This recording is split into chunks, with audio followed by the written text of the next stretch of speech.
Hey everybody, welcome to my video on price ceilings. This is a very introduction to this topic, so if you're in the Principles of Econ class, this is probably the right place to be. What is a price ceiling? A price ceiling is a maximum legal price. The government intervenes in a market and says, this is the highest price that is allowed. And it's pretty much universally intended to help the buyers in a market by providing them with low prices. And I'm going to show in this video that in a competitive market, standard supply and demand picture, a price ceiling causes inefficiency.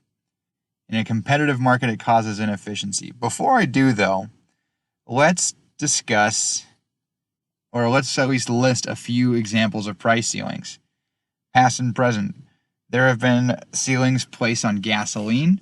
Like after the oil crisis in the late 70s, the government imposed price ceilings on gasoline. Some cities have rent controls where the rent is not allowed to exceed a certain amount. Some insurance is regulated and their premiums are capped. And also in natural disasters and other events, this isn't exactly a price ceiling, but it's very similar, are laws preventing price gouging, where firms aren't allowed just to charge astronomical prices for water after a hurricane or something like that. So, how do we model this price ceiling? Well, price ceiling is a price that stops prices from rising. And so we actually are going to put it down here. Now, this price ceiling, why do we put it below equilibrium? Well, let's remember some of our market forces and our invisible hand. If the price is below equilibrium, it wants to go up. But a price ceiling stops it from doing that, and so it is stuck at this lower level. So we put the price ceiling below equilibrium because it stops price from rising higher. If you draw a price ceiling above equilibrium, it doesn't do anything. Anyway, what does a price ceiling do? Well, let's look at that price. Let's look at our market. The quantity demanded is somewhere over here, and the quantity supplied is somewhere down here. And you'll see that the quantity supplied is less than the quantity demanded. We call that a shortage. A shortage is when customers are lining up to buy a good, and there's not enough units of the good to meet their demand. And so there's an excess quantity demanded, and it involves people not being able to buy things. Now, normally a market with a shortage would have prices rising, but in this case it can't. And so the shortage can actually persist. We saw this a lot with these, I guess we see it with all of these, but one prominent example is with these gas caps, or the price caps on gasoline. There were huge shortages for gas where the government had to get involved, not just saying what the price is, but also who could buy gas on what days and all kinds of stuff like that. In the case of when cities do rent control, the shortage can take the form of people being on wait lists for months or years to get into a certain apartment complex. Now here's the real problem for us. The real problem is if you compare the original quantity to the quantity supplied, you'll see that the quantity supplied is less than the old equilibrium. That means that there is less of the good now with the price ceiling than there would have been if we'd left it in equilibrium. This is one of the big arguments that goes against price ceiling. Because a price ceiling, although it makes things more affordable for the people who can buy it, it prevents other people from buying goods that they otherwise would be able to. Which in some cases, like take your dire emergencies and your price gouging laws, could mean less availability of important resources. Now, let's just take a quick look at consumer and producer surplus on this. So let's start with a little comparison. First, let's look at this market on the left. Same market, no ceiling. And let's look at consumer and producer surplus.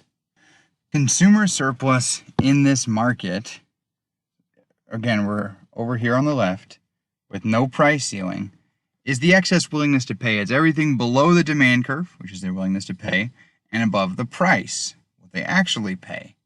It's measured in dollars, but on our graph it looks like an area, and it's that area shaded in red.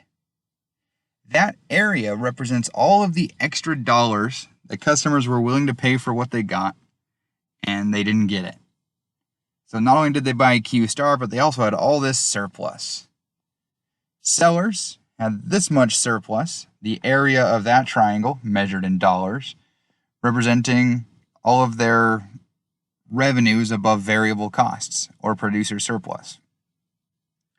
So in an efficient market, which is what we assume the supply and demand market to be, especially if there's no government interactions, in an efficient market, we expect there to be the most combined consumer and producer surplus possible.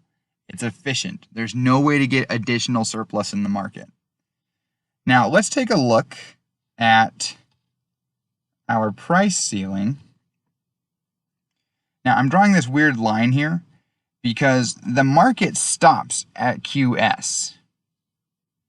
There will be no transactions beyond the quantity supplied. Why not? Even if there's a much higher quantity demanded? Sure, people want to buy stuff, but it's a shortage. There's no one supplying it beyond QS. So QS is where market transactions stop. And now we can do everything below the demand and above the price for all of the transactions that occur, everything below the price and above the supply curve for producer surplus. And it looks like that. Now, what about that big white triangle where there's nothing there? Well, that is important to us also. That is our deadweight loss. Deadweight loss is surplus that would have existed if the market had been allowed to function, but now is not existing because our market is not producing at equilibrium. Deadweight loss is what happens whenever our market does not produce the efficient quantity. It is lost surplus coming from the inefficiencies in our market. Now, I told you in my class, if you take classes from me, and if not, hopefully your teacher told you too, anytime you have a supply and demand graph representing a competitive market, in a competitive market, price ceiling, price floor, quota, tax, any government intervention leads to deadweight loss. Because the market itself is efficient. And so any deviation from Q star is going to create one of these bad boys. We created this price ceiling to keep prices down, and the end result is this inefficiency. Now, there is some sort of a transfer going on. Some of the producer surplus got transferred to consumers, which is bummer for the producers, good for the consumers up till QS, but then some of the consumers just aren't going to be able to buy their goods anyway. So this is good for some consumers and bad for other consumers. And it's unambiguously bad for businesses, for better or for worse, sometimes with good reasons, sometimes with bad. I'm going to leave that for you to philosophize about on your own. Anyway, thank you guys for watching. I hope it was helpful. If not, too bad. Good luck, guys. Happy econing.